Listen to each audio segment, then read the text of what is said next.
2 Timotius 3 pasalnya 1-4 saya bacakan. Keadaan manusia pada akhir zaman. Ketahuilah bahwa pada hari-hari terakhir akan datang masa yang sukar.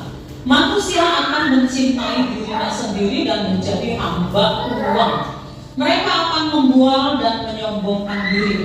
Mereka akan menjadi pemfitnah. Mereka akan berontak terhadap orang tua dan tidak tahu berterima kasih, tidak memperdulikan agama, tidak tahu mengasihi, tidak mau berdamai, suka menjelekkan orang, tidak suka mengekang diri, garang, tidak suka yang baik, suka mengkhianat, tidak berpikir panjang, berlagak tahu, lebih menuruti hawa nafsu daripada menuruti Allah. Memasuki tahun yang baru, setiap orang berharap ingin mengalami kemajuan, ya. Dan kita mengucapkan slogan-slogan yang baik, yang hebat, yang bombastis. Wah, ini tahun pengharapan, ya. Kita akan mengalami ya kemajuan, sukses dan lain-lain, ya. Kita ingin semakin mapan. Masuk tahun yang baru ini pasti kita akan adalah perubahan, ya. Kita ingin semakin mapan, semakin sejahtera hidup kita, semakin sukses dan semakin berlimpah, semakin kuat dan mampu mengerjakan apa saja yang kita inginkan. Itulah harapan kita ketika kita memasuki tahun yang baru. Boleh saja, ya. Nggak ada yang salah kita ingin ekonomi yang lebih baik, suksesnya yang lebih, ya, dan kelimpahan yang lebih. Nggak ada yang salah. Yang saya mau soroti di dalam pembacaan nats kita ini adalah, ya, saya ingin berbicara tentang moral dan keadaan manusia yang di akhir zaman ini, ya, sesuai dengan apa yang kita baca tadi, bahwa pada hari-hari terakhir akan datang masa yang sukar. Manusia akan mencintai dirinya sendiri, menjadi hamba uang. Mereka akan membuang, menyombongkan diri dan seterusnya. Kita harus belajar supaya kita tidak terombang-ambing di dalam pengaruh dunia, ya, yang moralnya semakin merosot, ya, yang kehidupannya semakin menjauh dari kebenaran Alkitab, termasuk orang-orang Kristen, ya. Di dalam kitab 2 Timotius 3 ayat 13, sedangkan orang jahat dan penipu akan bertambah jahat, mereka menyesatkan dan disesatkan, ya. Jadi kalau kita mau jujur, ya, keadaan manusia menjelang akhir zaman dan di dalam akhir zaman, keadaan manusia memang tidak semakin bertambah baik, ya. Kalau kita melihat hal-hal yang kita katakan semakin baik itu, kalau mau jujur, ya, sebetulnya yang bertambah baik dan bertambah maju dan luar biasa itu adalah kemajuan ilmu pengetahuan dan teknologi. Itulah yang semakin maju, semakin baik, semakin luar biasa. Coba kita pikirkan transportasi zaman sekarang bandingkan dengan 10 tahun lalu, apalagi 20 tahun lalu, memang semakin maju, betul semakin maju. Tapi bicara soal moral, ya, persis seperti apa yang dikatakan Alkitab, nats yang kita baca tadi, ya, manusia semakin menyombongkan diri, tidak tahu berterima kasih, tidak peduli kepada agama, tidak menghormati orang tua, ya, suka menjelekkan orang, tidak dapat mengekang diri, ya, garang, tidak suka yang baik, suka berkhianat, tidak berpikir panjang, berlagak tahu atau sok tahu, ya, lebih menuruti hawa nafsu daripada menuruti Allah. Betul apa yang disampaikan oleh firman Allah. Dan sekali lagi inti dari apa yang kita bicarakan adalah jangan sampai kita maju secara jasmani, kita maju secara ekonomi, kita maju secara pengetahuan dan teknologi, kita maju, tapi jangan sampai secara moral kita mengalami kehancuran, kemunduran. Dan saya katakan keadaan dunia memang tidak bertambah baik. Yang bertambah baik itu adalah ilmu pengetahuan, teknologi itu bertambah baik. Tetapi di luar itu hal-hal lain, keadaan manusia memang tidak bertambah baik. Jadi hari ini kita diingatkan, kita di-warning supaya kita jangan main-main dengan kehidupan kita. Kita harus berpegang kepada kebenaran firman Tuhan. Bagi diri kita, kita harus tegas kepada diri kita. Kita harus tegas kepada diri kita, kita pegang kebenaran firman Tuhan. Nah, Bapak Ibu, di satu sisi, ya, Allah mengatakan bahwa di akhir zaman inilah keadaan yang sangat sulit. Tetapi mari kita ingat, Allah tidak membiarkan kita begitu saja. Tetapi Allah memberikan kasih karunia-Nya lebih daripada apa yang kita pikirkan. Kalau level kejahatan atau kesulitan itu mungkin levelnya 10, mungkin kasih karunia Allah itu berpuluh-puluh bagi kita. Amin. Itulah, ya, Allah kita. Pada suatu ketika, ya, kita Markus pasalnya yang ke-10. Pada suatu ketika Tuhan mengatakan orang kaya itu susah masuk ke kerajaan Allah. Nah, orang berpikir, nah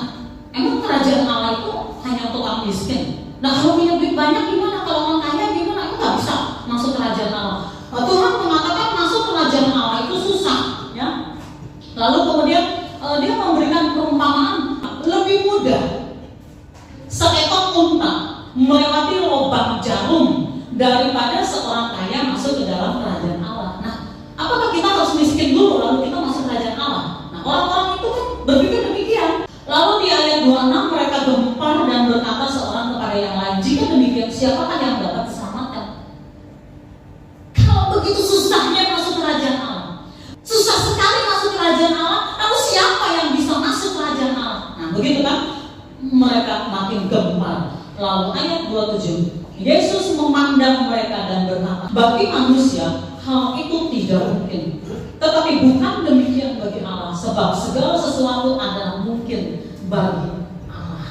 Jadi artinya apa? Kita memasuki tahun yang sulit, yang akhir zaman, situasi yang sulit, keadaan yang sulit, yang keadaan makin sulit, moral juga makin hancur. Lalu bagaimana kita bisa mempertahankan iman kita?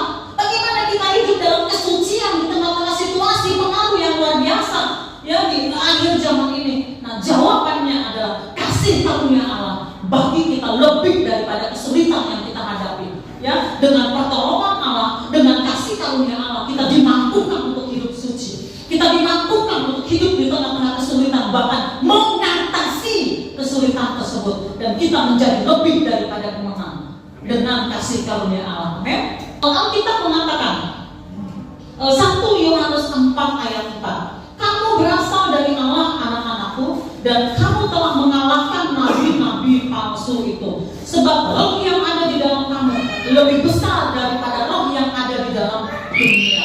Dan inilah yang Allah berikan, kasih karunia yang Allah berikan, ya, bahwa kita yang berasal dari Allah, kita yang berasal dari Allah, kita yang disebut anak-anak Allah, dikatakan kita telah mengalahkan nabi-nabi palsu itu, kejahatan-kejahatan dan kehancuran moral.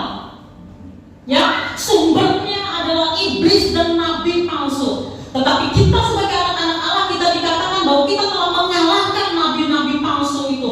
Bahkan dikatakan roh yang ada di dalam saya dan roh yang ada di dalam saudara, ya, itu lebih besar daripada roh yang ada di dalam dunia. Ya, Roh Kudus, roh Allah yang menyanggup hidup di dalam kesucian dan kebenaran, yang memberi kemampuan, yang memberikan kemampuan bagi manusia, bagi anak-anak Tuhan untuk hidup di dalam kebenaran firman Allah. Roh itu diberikan Allah di dalam saudara, di dalam saya, dan kita adalah baik Roh Kudus. Ya, nah, lalu yang terakhir, ya, yang terakhir saya mau bacakan dari kitab Wahyu 22 ayat 11. Barang siapa yang berbuat jahat, biarlah ia terus berbuat jahat. Barang siapa yang cemar, biarlah ia terus cemar. Dan barang siapa yang benar, biarlah ia terus berbuat kebenaran. Barang siapa yang kudus, biarlah ia terus menguduskan dirinya. Barang siapa yang kudus, biarlah ia terus menguduskan dirinya. Amin. Kalau kita mau hidup dalam kejahatan, maka kita akan terseret makin masuk kepada kejahatan. Ya, dan kejahatan itu akan berkali-kali lipat, ya, berkali ganda. Ya, kalau kita memilih untuk hidup cemar, dikatakan biarlah ia terus cemar, maka kecemaran itu akan menghancurkan kita. Ya, berkali-kali lipat, semakin dan semakin cemar dan semakin. Tetapi barang siapa yang benar, biarlah ia terus berbuat kebenaran. Barang siapa yang kudus, biarlah ia terus menguduskan dirinya. Nah, kalau pilihan kita adalah kita hidup di dalam kebenaran dan menguduskan diri, mengejar kekudusan, kita hidup dalam kekudusan, biarlah dia terus berbuat kebenaran, ya, dan hidup dalam kekudusan. Dan Bapak Ibu Saudara, yang benar makin benar, yang baik makin baik, yang jahat makin jahat. Nah, sebelum saya akhiri, saya mau bicara. Ya, di sini saudara, beberapa saudara ngerti apa artinya percepatan dan artinya kecepatan. Ya, kalau saudara mengendarai motor atau katakanlah mengendarai mobil, kecepatannya berapa? Kecepatannya katakanlah 40 km per jam. Ya, saudara jalan-jalan santai hari Minggu, kecepatannya 40 km per jam, ya, jalan di jalan biasa. Dan artinya stabil, kecepatan artinya stabil. 40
ya, dengan kemerosotan moral kita tidak akan terpengaruh dengan perubahan zaman yang semakin hancur. Dan kalau para orang tua mengambil keputusan untuk dirinya, pengaruhnya akan turun kepada anak-anaknya. Dan hai engkau anak-anak remaja, anak-anak, bahkan anak kecil, kalau engkau mengambil keputusan, ya maka engkau yang akan menjadi anak-anak muda yang dipakai Tuhan secara luar biasa di akhir zaman ini. Kalau kita hidup di akhir zaman sekarang ini, yang dikatakan keadaan makin sulit, kejahatan semakin bertambah, dan Allah memperlengkapi kita dengan kasih karunia yang semakin besar, yang luar biasa berlimpah. Saudara, di dalam Kristus tidak ada yang kebetulan, tidak ada yang kebetulan. Hari-hari ini saudara ada tidak kebetulan. Kenapa Allah menentukan nama saudara, menentukan saudara ada di dalam akhir zaman ini, di tengah-tengah keadaan situasi yang dikatakan sulit? Kenapa Allah pilih? Karena Allah ingin pakai saudara. Karena Allah tahu bahwa saudara bisa dipakai di akhir zaman ini untuk menjadi lebih daripada orang-orang yang lain, berbeda dari orang-orang yang lain, dan menerima kasih karunia Allah yang berlimpah-limpah, ya, sehingga saudara mempengaruhi keadaan, mempengaruhi sekeliling saudara, bahkan generasi saudara. Tetapi masalahnya kita pilih yang mana? Barang siapa yang berbuat jahat, biarlah ia terus berbuat jahat. Barang siapa yang cemar, biarlah ia terus cemar.